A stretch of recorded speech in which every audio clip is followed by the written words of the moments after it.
Mónica Hattori, soy investigadora postdoctoral aquí en el INCIPI, CSIC, y llevo 7 años aquí, no de manera continua, entre mi investigación predoctoral y hasta ahora, pues hubo momentos que no estaba vinculada directamente, pero bueno, eso, llevo 7 años aquí en contacto continuo con la institución.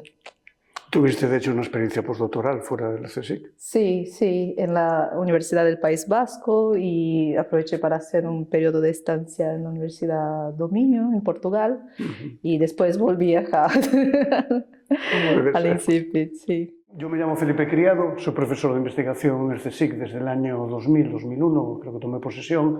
Mi responsabilidad principal es ser el director de este sitio en el que estamos, el Instituto de Ciencias del Patrimonio, y me dedico a hacer cosas que en concreto llamamos arqueología del paisaje y después tienen mucho que ver con otras muchas dimensiones de la arqueología que son muy insospechadas, como cuál es la relación que los humanos y las sociedades humanas construimos con el mundo material, y últimamente afronto esa investigación desde un proyecto del que participo como corresponding PI, que es una sinergia grande del IRC sobre cognición y materialidad.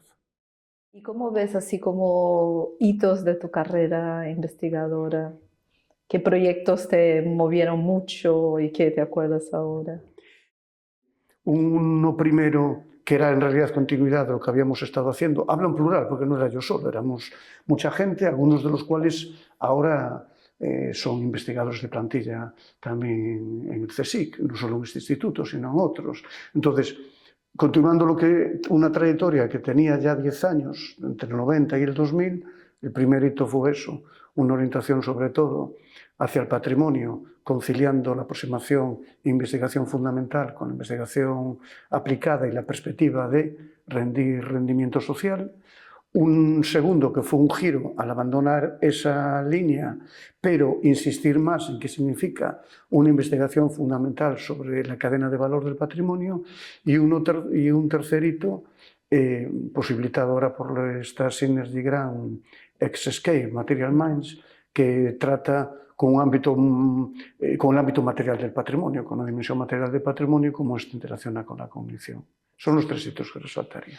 Tú, por ejemplo, cuando empezaste, tenías mucha esa presión también de, ¿sabes? De, bueno, no pasa nada, trabajo 3 días gratis haciendo revisión de papers y no sé qué, no, pero eso va a ser una línea más en mi currículum, ¿no? Que es muchas veces lo que pensamos. No, tenía otra presión, pero no tenía esa, porque cuando yo empecé además muy joven, inclusive yo tuve la fortuna de poder empezar ya a tener experiencias de investigación mientras estaba en mis años de licenciatura. Mis primeras publicaciones con profesores míos fueron antes de acabar mi licenciatura, y en todo el periodo que va del 80 al 90 tuve otras muchas presiones. La presión laboral, la presión del salario, la presión inhumana de terminar una tesis doctoral que había que hacerlo en un cierto plazo. La mía fue larga.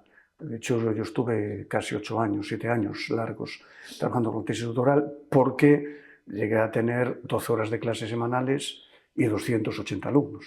Claro, eso es inhumano. Sí, claro. Hoy existen presiones, pero no tenía esas presiones de las que hablabas, porque aquí el sistema todavía estaba, en el fondo, en España invertebrado. Yo creo que cada generación... Yo soy tremendamente respetuoso con la presión actual que tienen las personas jóvenes. Tú misma y sobre todo las personas que vienen detrás. Sé que tienen una situación muy, muy fastidiada. En muchas cosas incluso más fastidiada que la mía, que el sistema era más pequeño, en el fondo había un poquito más de oportunidades, pero eran oportunidades que, por ejemplo, pasaban más por el arbitrio de una persona que por un sistema más imparcial, digamos, ¿no? Creo que es importante recordar que toda generación hemos tenido nuestros problemas. Claro. Y precisamente desde esa experiencia creo que tenemos que ser simpatéticos con el hecho de que los jóvenes tienen otros problemas no menos importantes, igual de graves. Lo que no me sirve a mí, por ejemplo, lo que se dice muchas veces, cuando desde las personas que son mayores te vuelves a los jóvenes y dices, uff, ¿de qué os quejáis? Para difícil lo que tuve que hacer yo. No, porque el planteamiento real es, como yo lo tuve muy difícil, tengo que asumir que todos los que sois jóvenes Claro, lo tienes que difícil. vivirlo. Claro, efectivamente. ¿Tú qué le dirías a la gente, y sobre todo a la gente joven que tiene que empezar una investigación?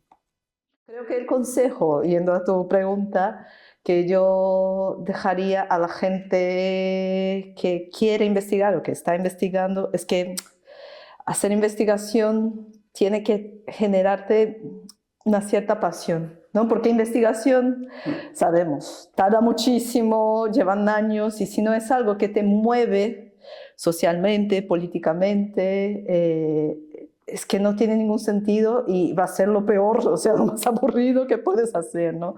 Entonces a mí también siempre me fue fundamental, desde mi experiencia, esta cosa de sentirme muy involucrada y ver sentido en lo que estoy haciendo, ¿no? Ver sentido social, político, en el tipo de trabajo que hago.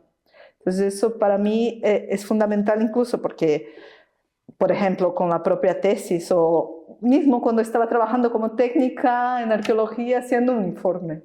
O sea, llega un punto que estás tú, aunque sea el tema más apasionante del mundo, estás tú, Dios, quiero librarme de esto ya, no aguanto más. Sí. Entonces, si no es algo que te mueve, ¿no? Es muy difícil seguir adelante. Y entonces yo dejaría un poco este consejo, que aunque el tema que sea, tiene que mover un poco tu cuerpo, ¿no? Tiene que mover un poco ahí dentro algo, porque si no es muy difícil seguir la investigación, ¿no? Por todos los desafíos que estamos hablando hasta ahora, incluso, ¿no? Desde la perspectiva más individual, personal, ¿no? De los desafíos que hay, cómo seguir la carrera investigadora, cuando tienes que hacer muchas cosas, desde incluso, ¿no? Desde el punto de vista personal, etcétera, pero también en términos de que eso tiene que moverte. Yo en eso estoy totalmente de acuerdo. Ahí inclusive relativizaría un poquito el concepto que muchas veces utilizamos, que es el de vocación científica. El tema de la vocación es un poquito a lo mejor más complicado o distinto, pero recuperaría clarísimamente o impondría la idea de que la persona que se quiere orientar a la investigación necesita estar convencida de lo que lo quiere hacer y por qué está convencida. Y a partir de ahí generar lo que yo llamaría, sabes que es un tema en el que yo suelo insistir, el entusiasmo. La gente se tiene que entusiasmar. Y sí tiene que entusiasmarse de forma real en aquello que está haciendo, porque después al final, antes o después van a llegar los momentos malos, y los momentos malos son más frecuentes en investigación que los buenos. La precariedad.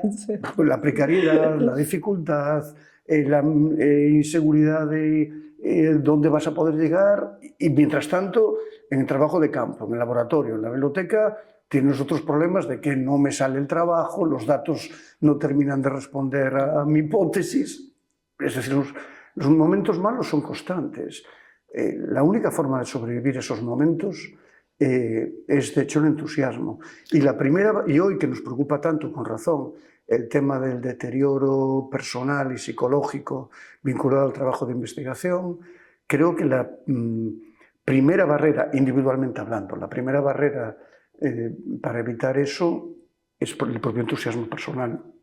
Y yo estoy contigo en que ese entusiasmo a su vez depende mucho de que la gente sea capaz de proyectar que aquello que quiere hacer sirve para algo más que para simplemente satisfacer su curiosidad. Claro, y la investigación es un concepto amplio, ¿no? No es que tengas muy claro que quieres ser científico titular de no sé qué, pero como técnico, como incluso entusiasta en algún tema, es esto, es la investigación en su sentido amplio, ¿no? De que, pues me interesa mucho, tengo pasión por este tema o por trabajos de difusión en arqueología, pues genial. Entonces, ¿no? O sea, es un poco, porque no es que tengas que tener muy claro que eso, que quieres ser investigador o tal, pero en el sentido más amplio creo que es fundamental, ¿no?